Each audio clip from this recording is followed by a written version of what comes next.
en este lugar. El Señor está en este lugar. Conmigo digo, el Señor está en este lugar. Vamos, díselo. El Señor está en este lugar. ¿Para qué está aquí, digo? Para sanar, para curar. Tome su lugar. La predicación de hoy se llama Vidas recompuestas, no compuestas. Vidas recompuestas, no compuestas.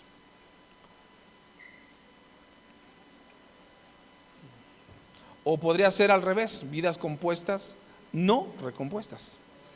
Y ahorita le voy a decir por qué tomé el título. Entonces, vidas recompuestas, no compuestas.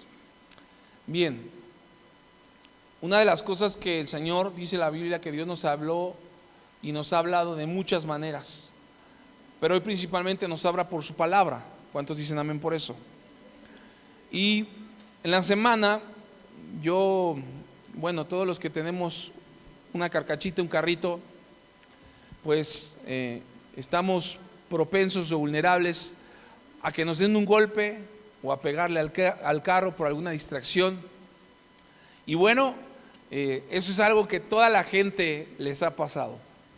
El único carro que no es golpeado es el que está aún en la agencia, y aún así, pues cuando los bajan, los trasladan de trailers, puede haber un porcentaje que le lleguen a dar un golpe.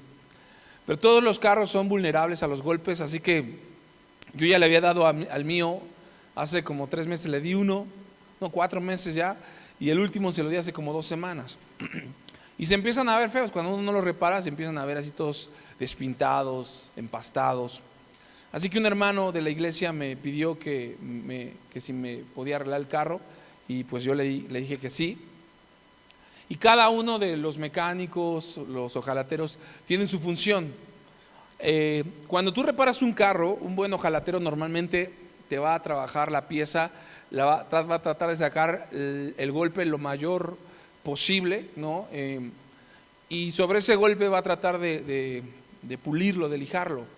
El ojalatero que no es muy bueno, normalmente lo que hace es pues sacar el golpe a modo que no se vea tanto, y le pone una pasta, lo empastan, y ya sobre esa pasta le ponen la pintura, y el carro aparentemente se ve bien. Hay muchos carros que usted ve en circulación que uno los ve muy enteros, pero hasta que usted no se baja y lo mira detalladamente, se da cuenta si el carro fue reparado, si ya tuvo 2, 3 golpes.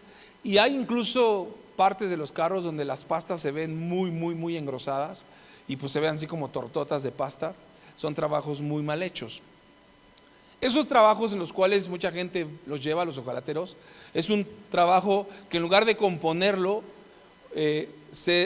una recomposición, se recompuso, o sea, no quedó del todo bien. Y el Señor me hablaba porque muchos de nosotros en la vida somos como esos carros que vamos por la vida, en nuestra infancia, en nuestra niñez, nuestra adolescencia, o incluso ya como adultos, casados, solteros, hemos tenido choques en nuestras vidas. Alguien nos ha dado un llegue espiritual, físicamente. Hay quienes nos ha afectado y hemos quizá sido también instrumentos para afectar directa o indirectamente a otras personas. Y somos esas unidades espirituales que vamos por la vida, pues recibiendo algunos golpes de terceros. Y desafortunadamente, cuando no venimos al taller del maestro a ser reparados como Dios manda, dejamos que otras personas le metan mano a nuestras vidas. Dejamos que otras personas ojalateen nuestra vida espiritual a través de consejos de la vida, consejos filosóficos, o incluso ayudas en terapias o por medio de medicamentos. Y sabemos que cada terapia que viene a nuestras vidas no solamente viene una reparación, entre comillas, recompuesta, sino tarde que temprano, cuando la vida, cuando Dios a través de la vida que te ha dado permite que te venga un golpe más duro, hay gente que ya no se vuelve a levantar. Hay gente que por la pérdida de un hijo, la pérdida de una esposa o de un empleo o de una situación pasada no se vuelve a recuperar.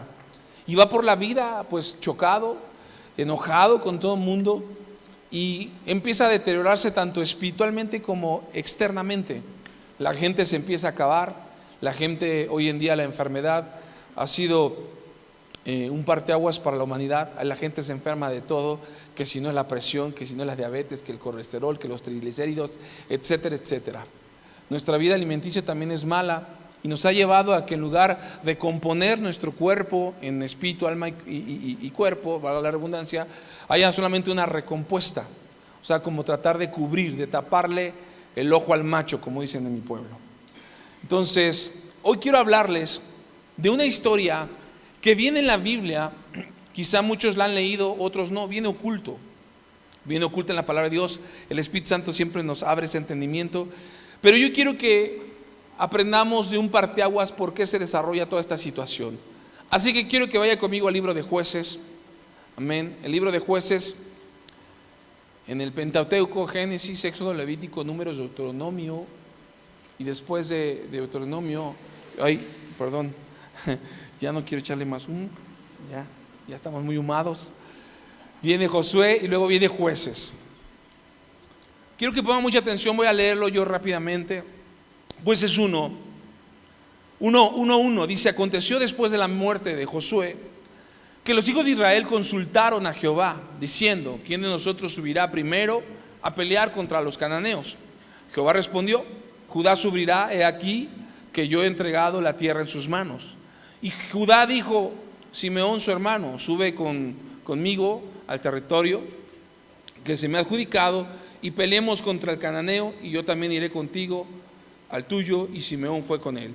Y subió Judá, y Jehová entregó en sus manos al cananeo, al fereceo, e hirieron de ellos en Besec a 10,000 hombres. Y hasta ahí. El pueblo empieza a preguntarle a Dios: Señor, durante 400 años hemos sido ojalateados muchas veces, hemos estado en esclavitud, nos han dañado física y espiritualmente los egipcios. Muere Josué, que los introduce en la tierra prometida, pero la humanidad después de la caída siempre ha necesitado una autoridad, alguien que los dirija, un gobierno, un rey, un presidente. Hoy nosotros, gracias a Dios, que tenemos al mejor Padre del mundo, que es Jehová de los ejércitos. Así que dice la palabra que en el libro de Jueces ellos deciden ahora, después de la muerte de su líder, consultar a Dios. Y le preguntan: Señor, vamos a pelear, porque las bendiciones no solamente se trabajan, también se pelean por las bendiciones. Dios ya nos dio una victoria, pero esa victoria hay que aprender a trabajar en ella. Un hermano, un pastor, decía que Dios ya nos dio la victoria y peleamos desde una victoria. Quiere decir que cuando tú vayas al ring vas a pelear contra un rival, pero tú tienes que mentalizarte que Dios ya te dio esa victoria. Amén. Así que dice la palabra que todo empezó muy bien. El libro de Jueces nos habla de un pequeño descuido, el desconectarse y permitir muchas veces pequeñas situaciones en nuestras vidas, pequeños favores. El abrirle la puerta al enemigo, aún simplemente entreabierta, es causa para que el enemigo simplemente le des un clavito y él pueda destruir tu vida por completo. La vida cambia ahí en el libro de Jueces, justamente en el 1, dice la palabra en el 1:22. También de la casa de José subió contra Betel, y Jehová estaba con ellos. Diga conmigo: Jehová estaba con ellos. ¿Por qué estaba con ellos? Porque el pueblo le consultaba, porque el pueblo le pedía, porque el pueblo había pasado un proceso de ojalatería y estaba en santidad. Dice la palabra en el 23: y la casa de José puso espías en Betel, ciudad que antes se llamaba Luz. Los que espiaban vieron a un hombre que salía de la ciudad y le dijeron: muéstranos ahora la entrada de la ciudad y haremos contigo misericordia. Digan conmigo: hicieron misericordia. ¿Quién es el único que hace misericordia? Dios. Ahora, cuando Dios te dice: ese no es tu amigo, ese no es tu hermano, porque muchas veces hay gente que sí te lastima, te hiere, tú tienes que alejarte. Y dice la palabra que ellos hicieron misericordia. Y en el 25: y él les mostró la entrada de la ciudad y la hirieron a filo de espada, pero dejaron ir a aquel hombre con toda su familia. En Génesis 28, se lo dejo de tarea, y en Josué 6:25, Dios había mandado que a los enemigos se les destruyese. Así que dice la palabra en el 26: y se fue el hombre a la tierra de los heteos y edificó una ciudad de la cual llamó Luz. Este es su nombre hasta hoy. Tampoco Manasés, fíjense, eran 12 tribus, tampoco la de Manasés arrojó a los de Bet-Sen, ni a los de sus aldeas, ni a los de Tanac y sus aldeas, ni a los de Dor y sus aldeas, ni a los habitantes de Iblem y sus aldeas, ni a los que habitaban en Megiddo y en sus aldeas. Y el cananeo persistió en habitar en aquella tierra. Cuando tú no quitas el pecado, el enemigo siempre va a persistir, va a tocar a la puerta. Así como Jesús llama a la puerta y tú como caballero le abres y él pasa, el enemigo no. El enemigo, si tú le das una entrada, él se mete como Juan por su casa. Persistieron los enemigos. Y dice en el 28, pero cuando Israel no era, escúcheme bien, no era, dice la Biblia, Israel no era. Dice ahí en el 28, ¿cómo dice? Pero cuando Israel se sintió fuerte, hizo al cananeo tributo, mas no lo arrojó.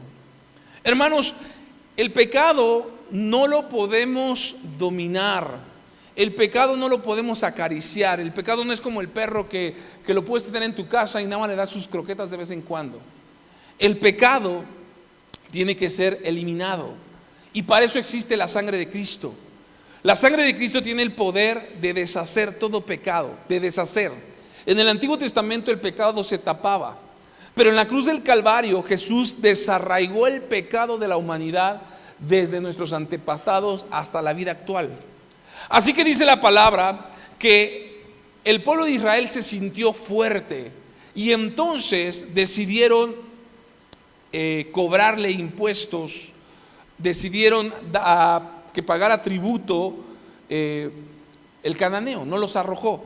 Mira, yo te puedo eliminar, pero me eres más útil vivo que muerto. El pecado, sabes que tú muchas veces lo puedes cerrar, sabes que hay páginas que no debes de abrir. Y en lugar de borrar las aplicaciones que pueden ser puertas al pecado, decides mantenerlas ocultas, decides tenerlas ahí diciendo: Señor, ya no lo voy a hacer, pero la puerta sigue estando ahí. Así que dice la palabra que empezaron ellos a tomar decisiones fuera de Dios. Se sintieron fuertes. Se sintieron fuertes es el decir: Señor, sí eres mi Dios, pero va a haber ocasiones en las cuales no te voy a consultar. La Biblia dice: el hombre se cree sabio en su propia opinión. Así que entonces, cuando tú decides dejar a Dios, viene una consecuencia. Dice la palabra ahí en el 1,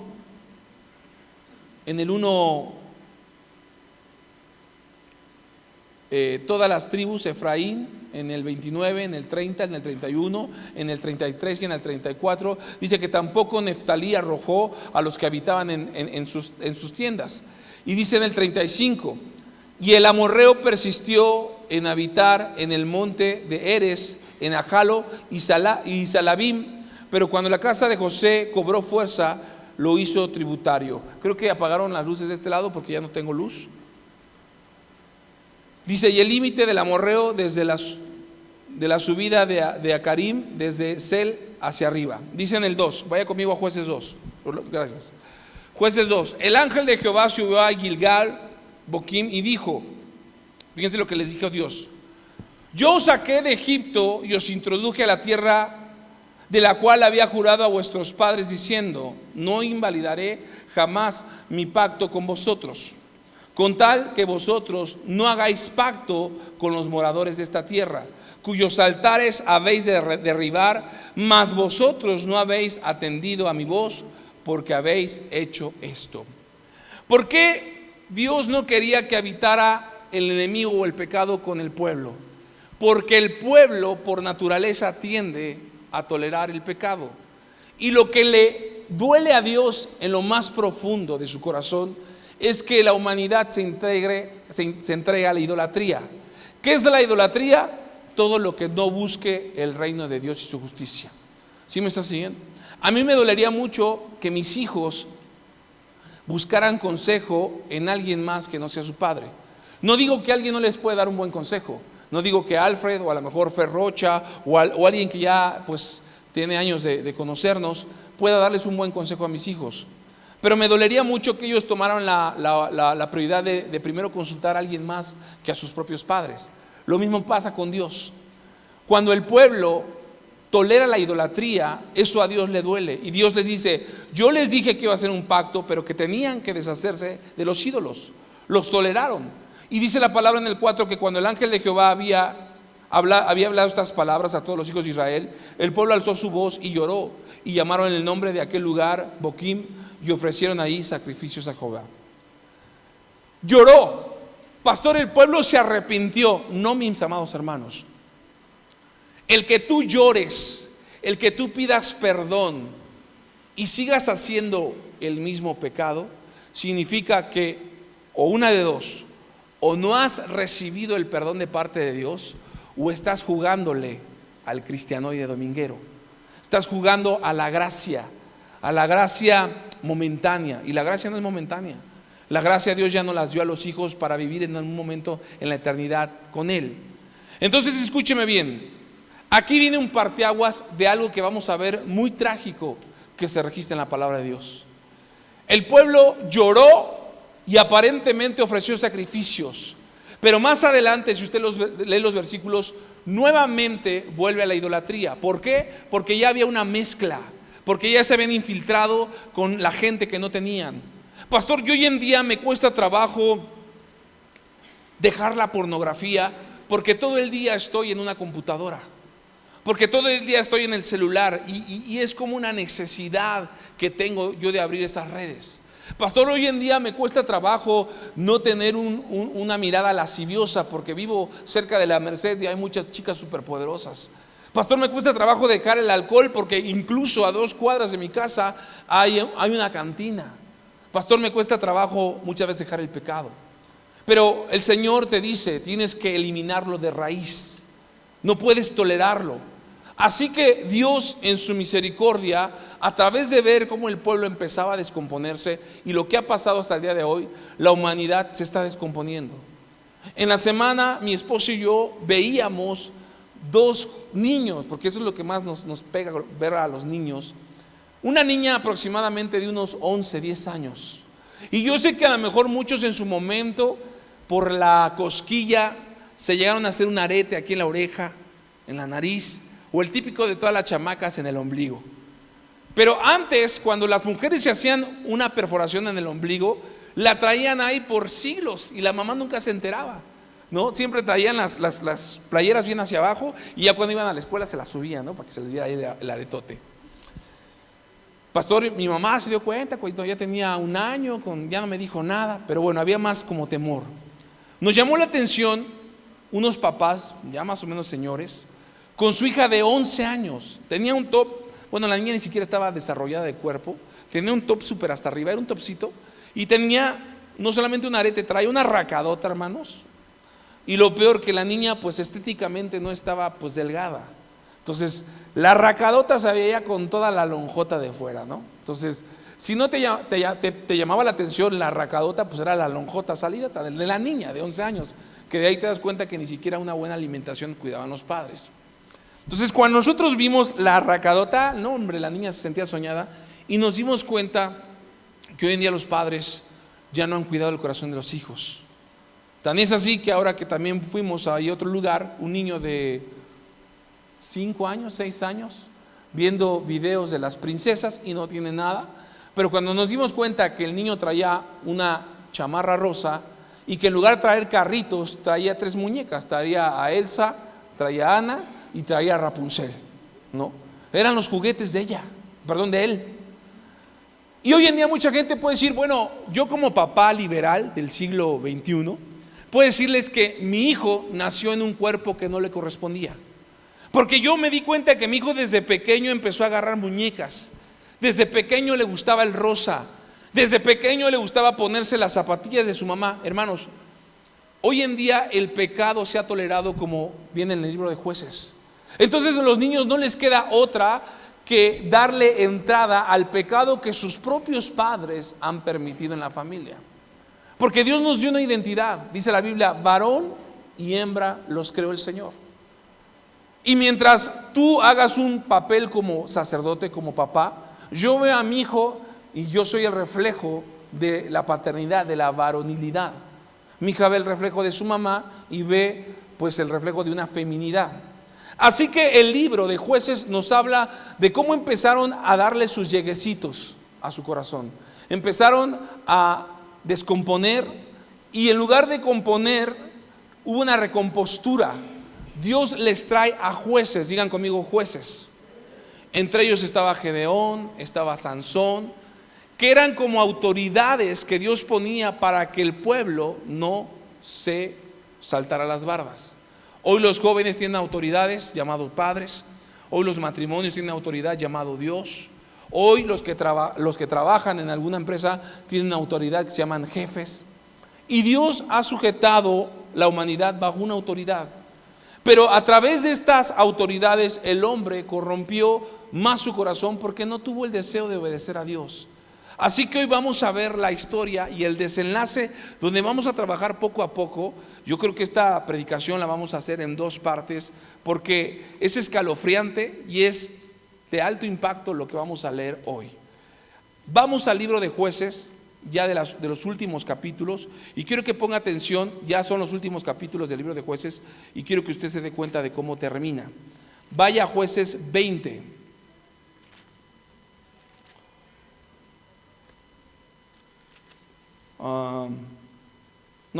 Jueces 19. Jueces 19.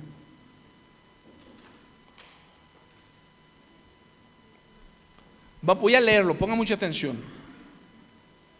En aquellos días, cuando no había rey en Israel, hubo un levita que moraba como forastero en la parte más remota del monte de Efraín, el cual había tomado para sí mujer concubina de Belén de Judá. Y su concubina le fue infiel y se fue de él a casa de su padre a Belén de Judá. Y estuvo ahí durante 4 meses. Se levantó su marido y la siguió para hablarle amorosamente y hacerla volver. Y llevaba consigo un criado y un par de asnos, y ella le hizo entrar en la casa de su padre. Y viéndole el padre de la joven, salió a recibirle gozoso, y le detuvo su suegro, el padre de la joven, y quedó en su casa 3 días comiendo y bebiendo y alojándose allí. Al 4.º día, cuando se levantaron de mañana, se levantó también el levita para irse, y el padre de la joven dijo a su yerno: conforta tu corazón con un bocado de pan y después os iréis. Y se sentaron ellos dos juntos y comieron y bebieron. Y el padre de la joven dijo al varón: yo te ruego que quieras pasar aquí la noche y se alegrará tu corazón. Y se levantó el varón para irse, pero insistió su suegro y volvió a pasar nuevamente ahí la noche.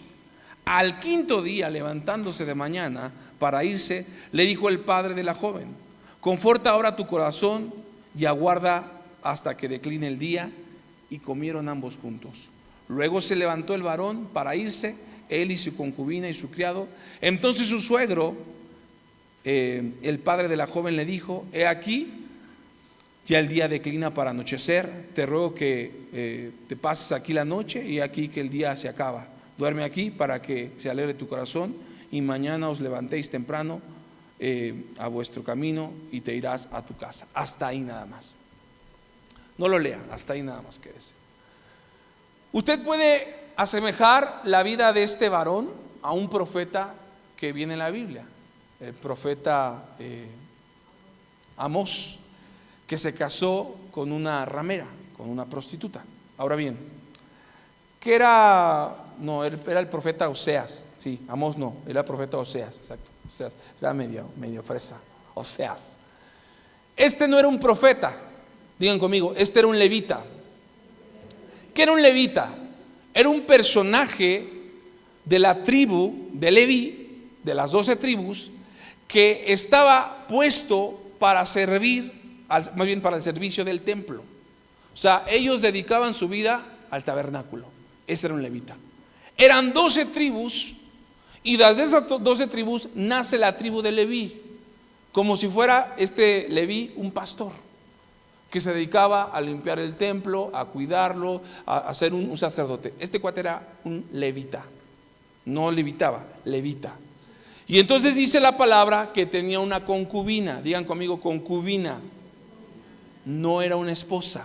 Ahora, tenemos que analizar siempre la palabra de Dios, porque hay historias donde la Biblia nos habla que Abraham tenía una esposa, no, que David tenía una esposa, pero dice David y sus concubinas. Bueno, el orden de Dios desde el principio de la creación es que Dios hizo a Adán y a Eva, nada más. Cuando el corazón del hombre se corrompe, dice la Biblia en Génesis 6, que la maldad de los hombres se empezó a multiplicar y los hombres empezaron a tomar mujeres como si fueran dulces. Empezaron a tener relaciones sexuales, no solamente con su esposa, sino también con una que otra canita al aire. Y podemos ver en la Biblia que reyes, que sacerdotes tienen su esposa y concubinas. ¿A qué voy? Que la esposa es la mujer que es la primera en tomar una relación delante de Dios. Esposa a la que tú dices, yo te voy a hacer esposa delante de Dios, delante del civil, con la que voy a tener mis hijos. Pastor, es que yo tuve una vida pasada con novios, sí, pero bueno, fue un noviazgo, tuviste a lo mejor errores, pero la esposa es con la que tú te casas. Las concubinas son esas queridas, entre comillas, autorizadas, no por Dios, autorizadas por el pueblo, como tenía Salomón. Salomón tenía 600 esposas y 400 concubinas.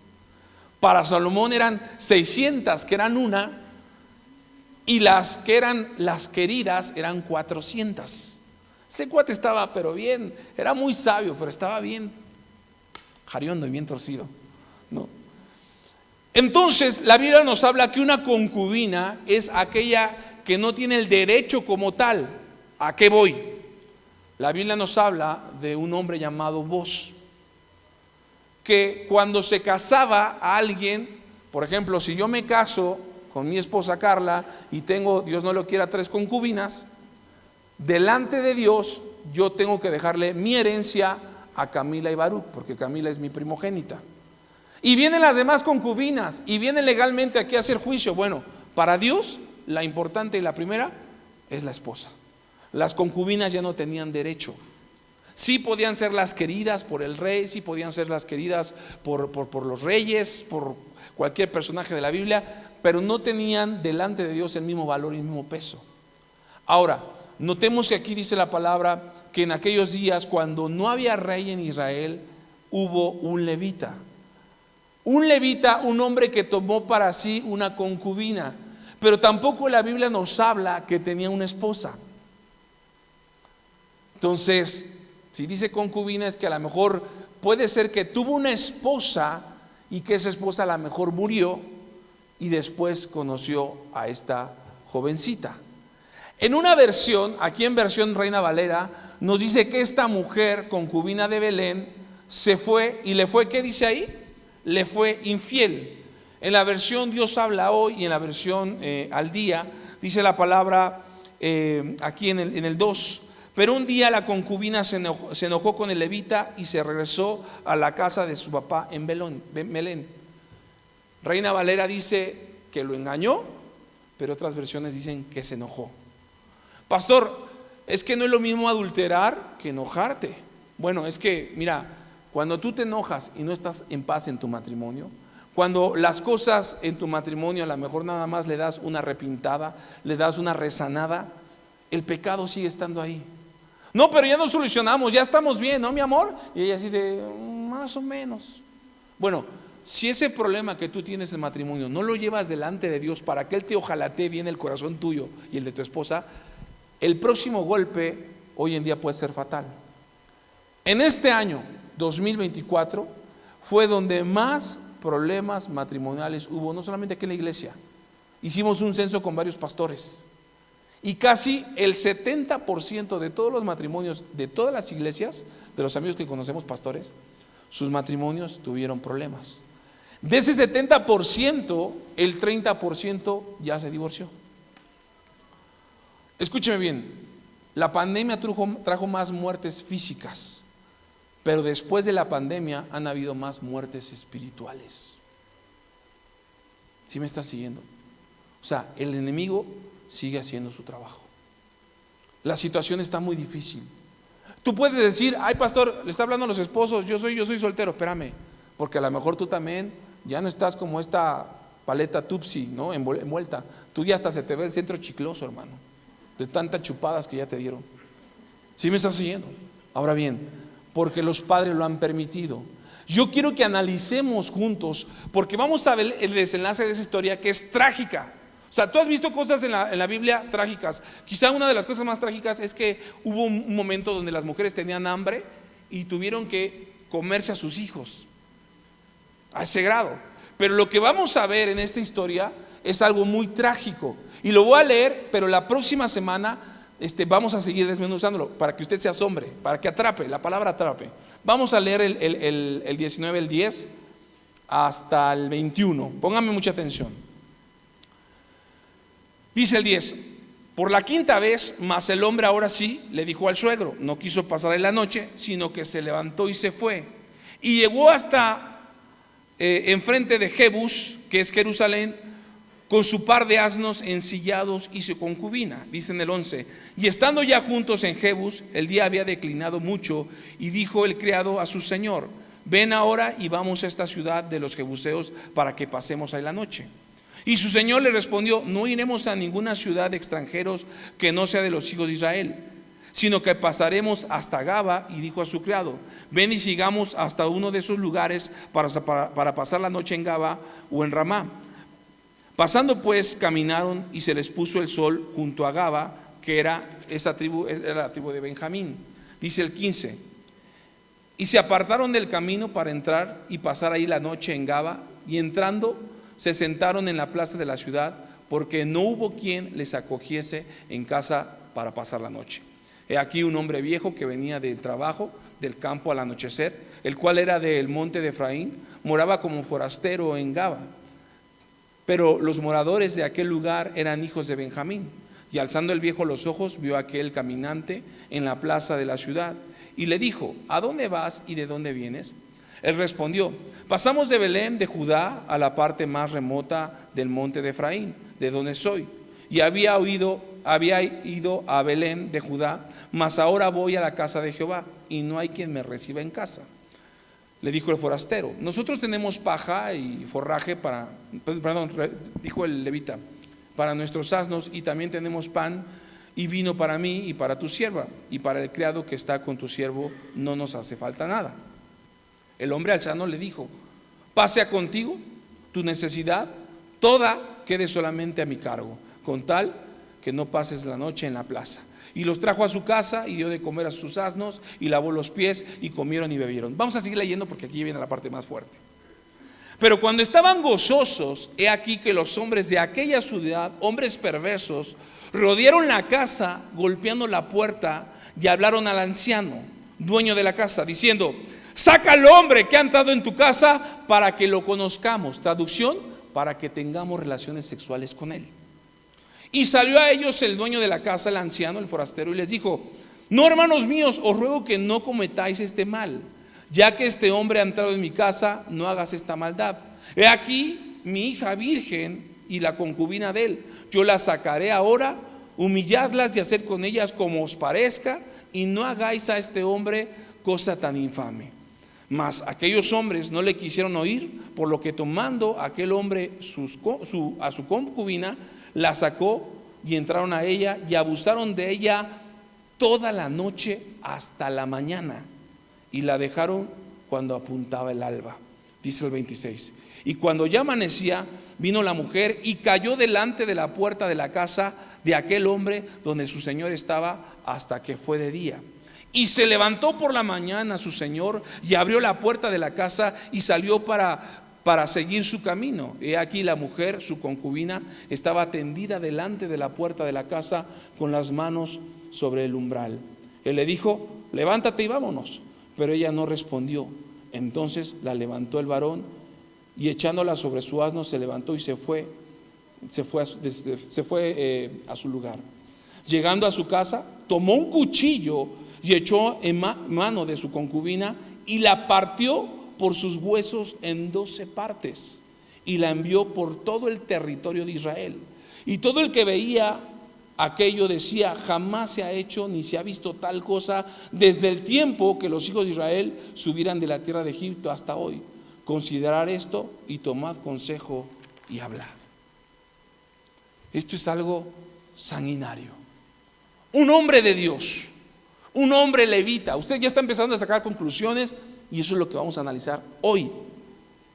Empezamos a sacar conclusiones porque dices: a ver, pastor, ofreció a su esposa, la violaron toda la noche. ¿Qué perversidad hubo de a lo mejor de ser hasta masoquistas? La violaron una y otra vez, la golpearon y esta mujer regresó a la casa del que era forastero y el marido la abrió y cuando la abrió se dio cuenta que ya estaba moribunda.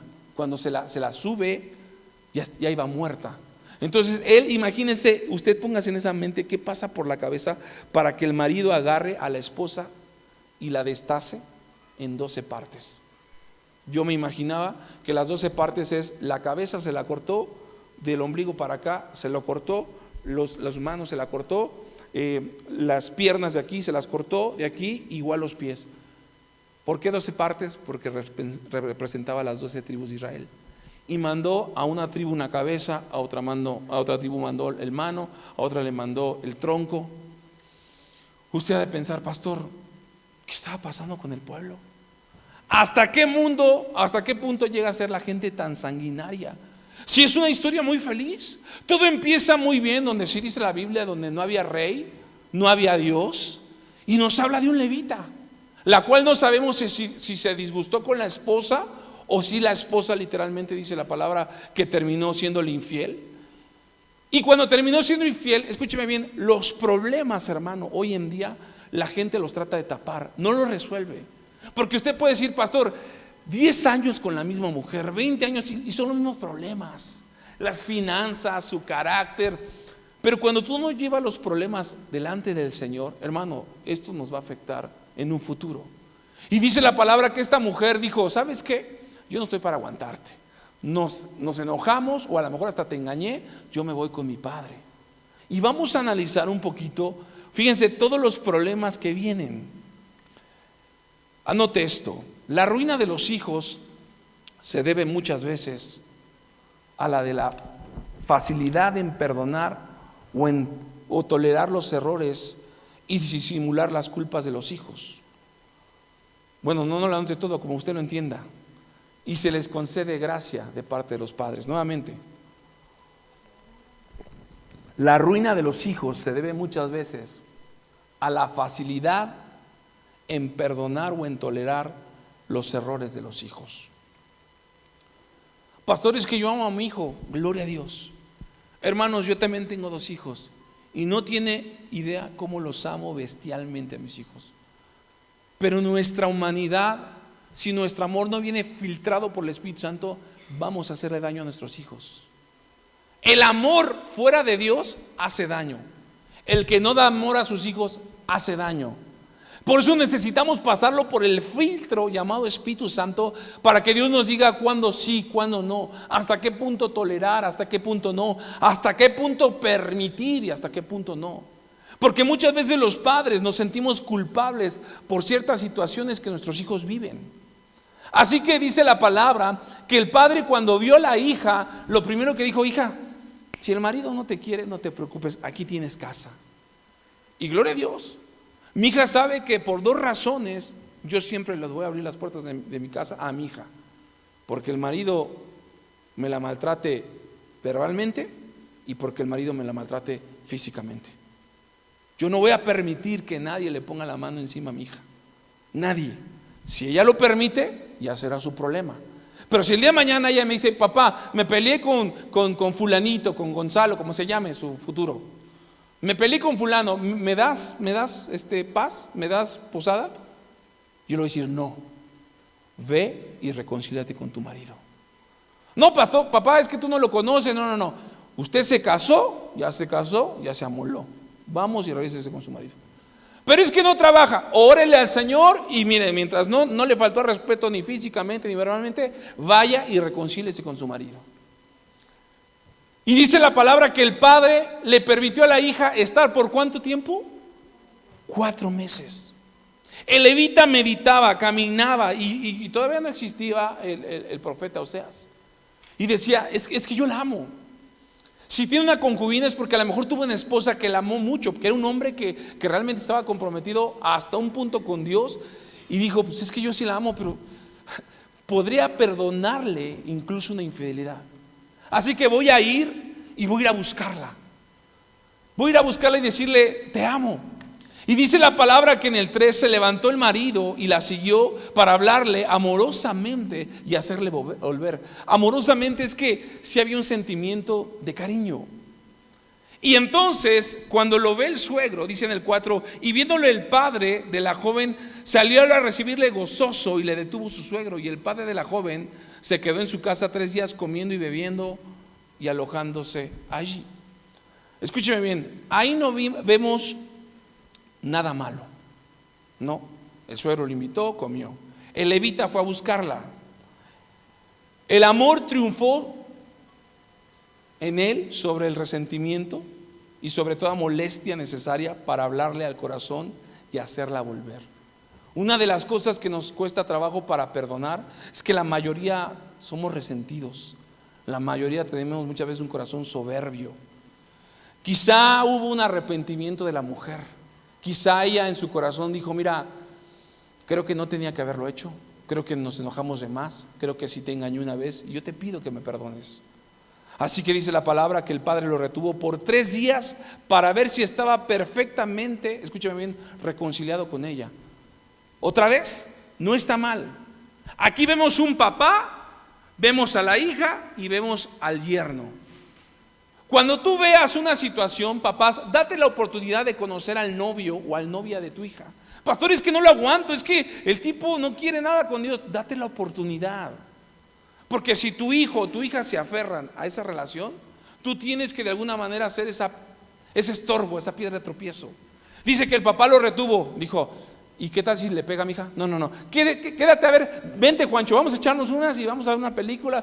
Bueno, suegro. Y yo creo que el papá empezó a ver cómo se comportaba, ¿no? Amor, pues regrésate conmigo, mira, yo te quiero, te amo.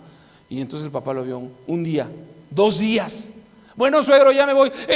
Mira, vamos a hacer un bacalao riquísimo ahora para el 24. Quédate. No, suegro, es que ándale, mira, ya mandé a pedir las cocas bien frías. Y se quedó por segunda vez. Al tercer día, suegro, ya me voy. ¿Y qué crees? Estoy haciendo unas mojarras fritas, pero riquísimas. ¿Por qué? Porque el papá quería ver si realmente había un corazón arrepentido. Lo dejó 3 días. Vino el 4, vino el 5. Pero no hubo una reprensión, escúcheme bien, no hubo una reprensión. Yo entiendo que papá ame a los hijos, pero digan conmigo, el levita era un hombre de Dios. Tú puedes hablar amorosamente, pero si no está la palabra de Dios, de nada sirve. Tú puedes tratar amorosamente a tu esposo y a tu esposa, pero si no está la palabra de Dios, de nada sirve. Tú le puedes comprar el mejor carro a tu esposa y a tu esposo, pero si no está la palabra de Dios, de nada sirve. El problema de levita es que no les habló reprensivamente ni al papá ni a la hija. O sea, el levita no le dijo, a ver mujer, lo que hiciste estuvo mal.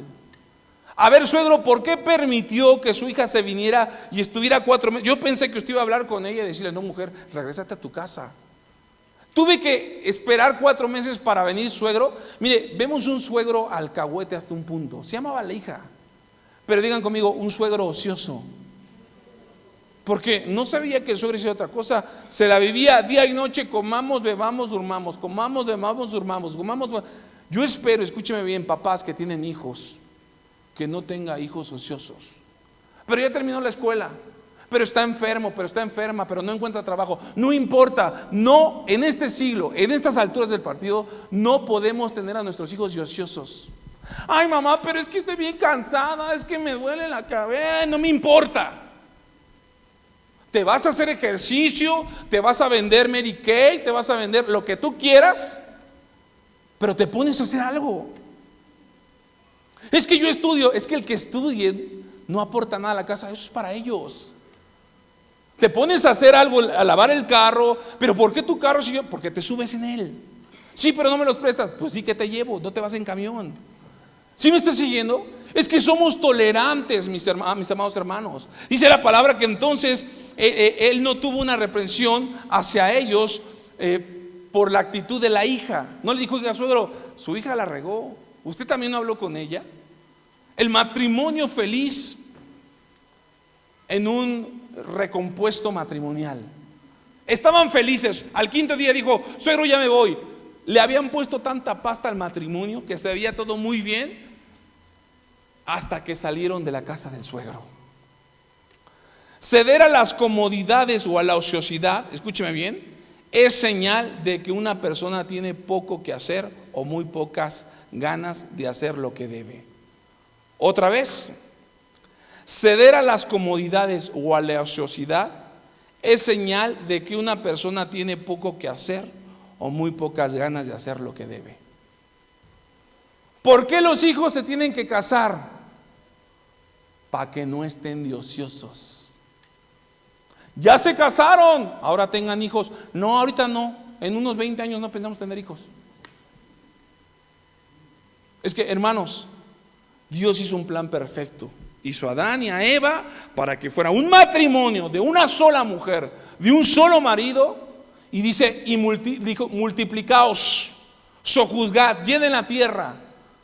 Porque si Adán y Eva no tuvieran hijos, estarían de ociosos. Los hijos te hacen ponerte pilas. Yo no sé cuántos de aquí a lo mejor ya son hasta abuelos. Pastor, ya me levanto, soy jubilado, soy pensionado, me voy ahí a Montesur, como, me duermo, estoy en mi casa. Ya no tiene motivación. Los hijos hacen que el hámster camine. Hermanos, otra vez, ceder a las comodidades. Cuando tú le das comodidad a tus hijos, ¿a quién no le gusta? Se genera ociosidad. O sea, si hay que darle a los hijos, pero no al grado de llevarlos a una ociosidad. ¿Cuándo te das cuenta que el hijo está de ocioso? Cuando el pecado empieza a llamar a la puerta. El hijo que está estudiando y que sale de estudiar y se va a trabajar y que incluso llega a la casa y se lava y se plancha, y si no está mamá y papá se hace de comer, ese hijo tiene muy pocas posibilidades que se vaya en el pecado. Pero el hijo que nada más estudia y de ahí se la pasa todo el día no sé qué haciendo en su cuarto, y tú creyendo que está estudiando, aguas. Porque ese hijo puede estar en redes sociales prostituyéndose, buscando prostitución, vendiendo droga, consumiendo droga. Sepa Dios lo que está haciendo tu hijo ahí en redes sociales. Y tú ni en cuenta. Mi hijo está en su casa, en su cuarto, seguro. El matrimonio entonces, este varón cedió a la ociosidad, ¿no? ¿Quién era ocioso? El papá. Porque el papá nada más comía, bebía y dormía. Bebía, comía y dormía. ¿De dónde salió el problema de la hija? Del papá. Iglesia, es que entonces ahora mi esposo me engañó o mi esposa me engañó porque la culpa es de mis suegros. No. No podemos culpar los pecados personales. Pero si hoy en día tú quieres hacer un hombre fiel en tu casa y una hija fiel en tu casa, desde ahorita tienes que empezar a darle principios. Yo no entiendo cómo hay papás de que, pues, papá, te presenta a mi novia. Oye, ¿quién no era abuelita? Sí, esa era la otra. ¿Cuál, la morena? No, esa es la de hace 3 años. Hola, Gaby, ¿cómo estás? No se llama Gaby. Se llama Gudberta. Y hay padres que toleran 1, 2, 3, 4 novias, ya están bien quemados los hijos. Hermanos, no podemos permitir eso. Pues mi hijo ni una sola novia ha tenido. Bueno, búsquele usted, rife a su hijo. Es que no es bueno también. A menos que el chamaco tenga el voto de castidad de que quiera servir de sacerdote, bueno, ni para pastor, que se vaya allá. Pero si tú pones una mujer en bikini y un cactus y tú los ves iguales, tienes el voto de celibato. Pero si tú ves aunque sea algo diferente, dices, es que este nopal está más curviadito, pastor. Bueno, cásate para que no te estés quemando. Eso lo dice la palabra de Dios. Entonces, la ociosidad es señal de muy pocas ganas de hacer lo que debes de hacer. Gloria a Dios. Aquí hay un jovencito que ya dijo, me voy de la casa de mis papás. Gloria a Dios. Ya no puedes tener a tus hijos de 27, de 28, de 30 años en tu casa. Hermanos, que vayan a rentar. Pastor, pero yo la casa la hice para mis hijos, 4 recámaras. Hermanos, es que todo lo hicimos fuera sin consultar a Dios. ¿Se acuerdan lo que leímos? Sin consultar a Dios. Yo tengo una casa, bueno, mi madre me dejó a mí una casa ahí en La Cebada, una casa, 4 recámaras. No la ocupo, la rento. Yo rento de este lado y mi mamá, pues, ahí tiene la casa abandonada. Pues vete, hijo, para allá. Es que no, hay situaciones que no nos permiten estar allá. Pero ¿para qué, hermanos? ¿Quieres hacer tanto?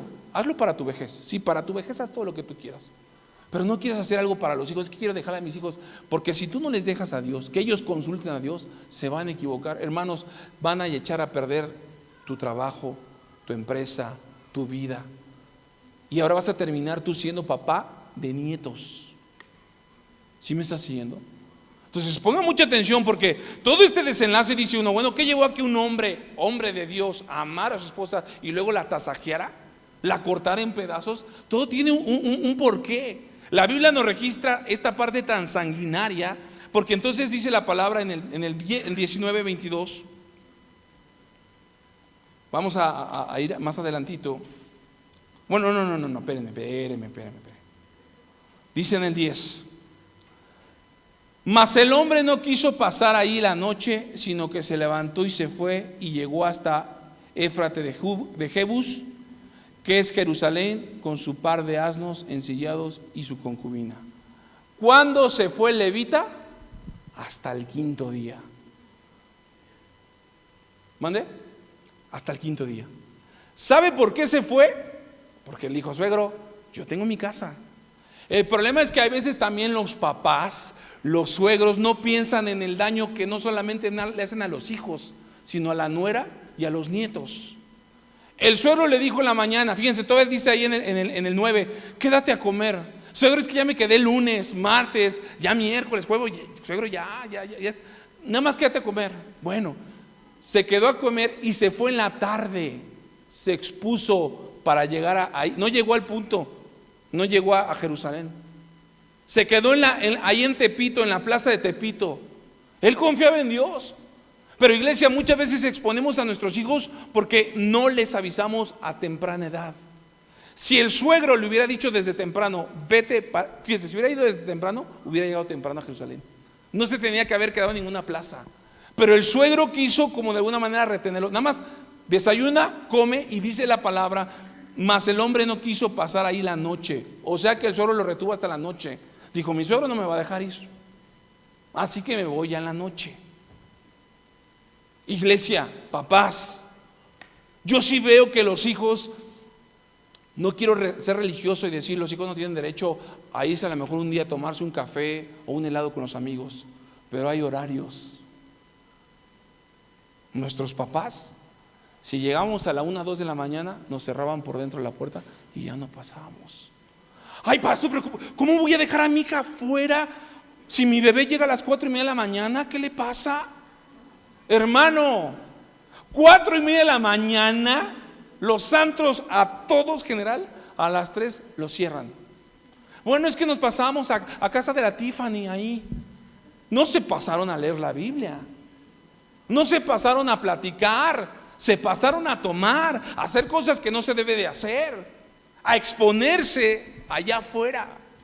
Pero cada vez que tú permites que tus hijos lleguen primero a las 12, luego a la 1, luego es que mamá, aliviánate, son amigos, son compañeros, te voy a estar monitoreando, los tengas ahí registrados. Si tú no les enseñas a que ellos consulten a Dios, van a terminar en pecado. Nada nos asegura que oremos por ellos. Si ellos no consultan a Dios, aquellos el día de mañana la rieguen peor que nosotros. Hermanos, estamos en un punto alerta. El enemigo viene contra nuestros jóvenes, contra nuestros muchachos. 12, 15, 20, 25 y todos los solteros. Ay, pastor, ya tengo 40. Aún tú la de 40, el chanclas quiere venir por ti. Y no para casarte con él. Entonces dice la palabra que el suegro le permitió que se fuera hasta la noche. Hasta ahí el suegro la regó. Ahora sí, vaya conmigo para terminar. Ya se me acabó el tiempo. 19:22, quiero terminar ahí. 19:22, Jueces 19:22. Pero cuando estaba gozoso, cuando se pasó ahí a la casa del forastero, he aquí los hombres de aquella ciudad, hombres perversos, rodearon la casa y golpearon la puerta y hablaron al anciano dueño de la casa diciendo: saca al hombre que ha entrado en tu casa para que tengamos relaciones sexuales. ¿Sabe quiénes eran estos cuates? Gente que era también de la tribu de Benjamín. ¿Hasta dónde era la perversidad de decir: ay, ese bigotón, ese cuate con sombrero, ese peludo, cómo se me antoja ese canijo? Oye, pero tú eres machito. Pues sí, pero es que hoy en día la modernidad es que todos contra todos. Hermanos, había tanta perversidad como Sodoma, como Gomorra. Eso los llevó a esclavitud. Salieron de la esclavitud y esa perversidad la seguían trayendo en su cabeza y su corazón. Es que ya le quité. Cuando antes de la pornografía virtual, nosotros cuando éramos jóvenes habían revistas que se llamaban Playboy. Y yo nunca en mi vida compré una, pero el que la compraba, yo no sé cómo decía: buenas tardes, me da una Playboy. ¿Una qué? Deme Condorito, Memín Pingüín y una Playboy. Nos acordamos de esas historias. Una que Condorita, sí. ¿Y qué? Playboy. No te la vendían, a menos que le dieras una lana más al puesto de revistas. Ahora, tú agarrabas la revista de Playboy y la tirabas, pero el chavago trabajaba aquí sus pensamientos y andaba de lascivioso. Había un periódico que se llamaba Alarma. Era una cosa sanguinaria. Y por eso se empiezan a hacer los violadores, porque a lo mejor ya no tienes acceso a la pornografía física o virtual, pero si tú no expones tu corazón delante de Dios, hermano, sigue maquinando tu corazón, tus pensamientos. Y entonces dice la palabra que le dijeron: sácanos a ese varón. Ni siquiera fueron por la mujer, ni siquiera fueron por la hija. Sácanos al varón porque queremos tener relaciones sexuales. Escúcheme bien, los hombres de Guinea, estos malvados, son llamados perversos. La palabra perverso es la palabra hebrea que significa Belial. La palabra perverso es la palabra que significa Belial. ¿Y sabe qué significa Belial? Hijo de Satanás. Traducido al arameo, la palabra Belial, fíjese, está fuerte esto: hombre sin provecho. ¿Quién es el hombre sin provecho? Aquel que va a ser perverso. Y el que va a terminar en perversidad va a terminar siendo hijo de Satanás. La Biblia dice, Santiago: el que practica el pecado es del diablo. Hay gente que no viene a la iglesia a arrepentirse, peca una y otra, y es más, hasta pues ya nada más viene así para confesarme con el pastor y me voy a pecar, como lo hacían en la otra. Haces tu primera comunión y ya permiso para pecar toda la semana. Perverso. Bueno, yo no tengo un esposo perverso, yo no tengo un hijo perverso, pero pregunta: ¿tendrás algún hijo sin provecho? Porque si tú estudiaste y no ejerces, bueno, tú sabrás. A lo mejor hay gente que encontró más business en un negocio que en su escuela, pero no puede estar sin provecho. Tú tienes que tener un propósito en esta vida. ¿Qué vas a hacer? Mi hija tiene 11, 12, ¿qué vas a hacer? La música, ¿no te gustó la música? ¿Qué sigue?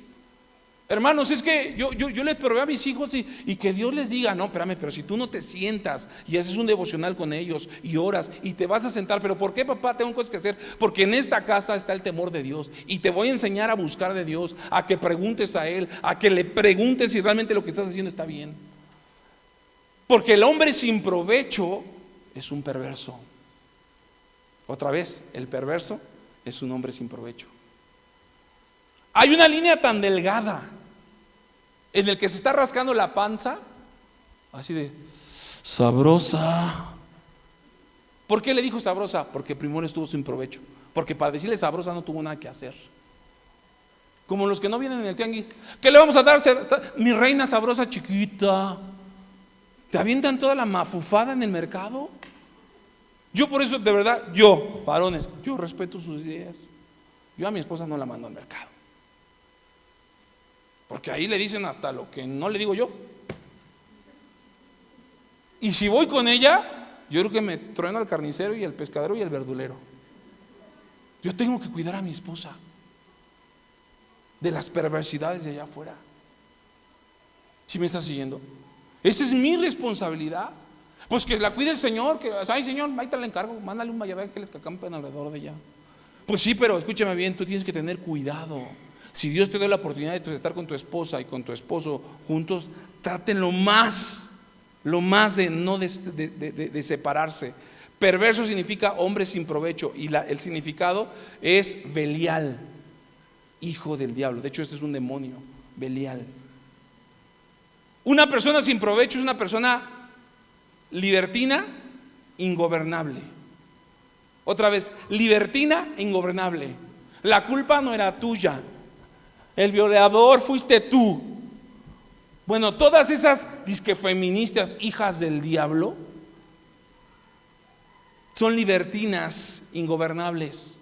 Es que no nos va a gobernar el patriarcado, no, porque esas desde chiquitas papá y mamá nunca les puso un límite. Iglesia, yo quiero que realmente analicemos. Es que tengo miedo que si se me va de la casa, que se vaya, ya que se vaya. Es que siempre dice que se va, el que mucho se despide, pocas ganas tiene de partir, iglesia. Libertinos, ¿qué es libertino? El que no tiene límites. Escúcheme bien, yo tengo adolescentes.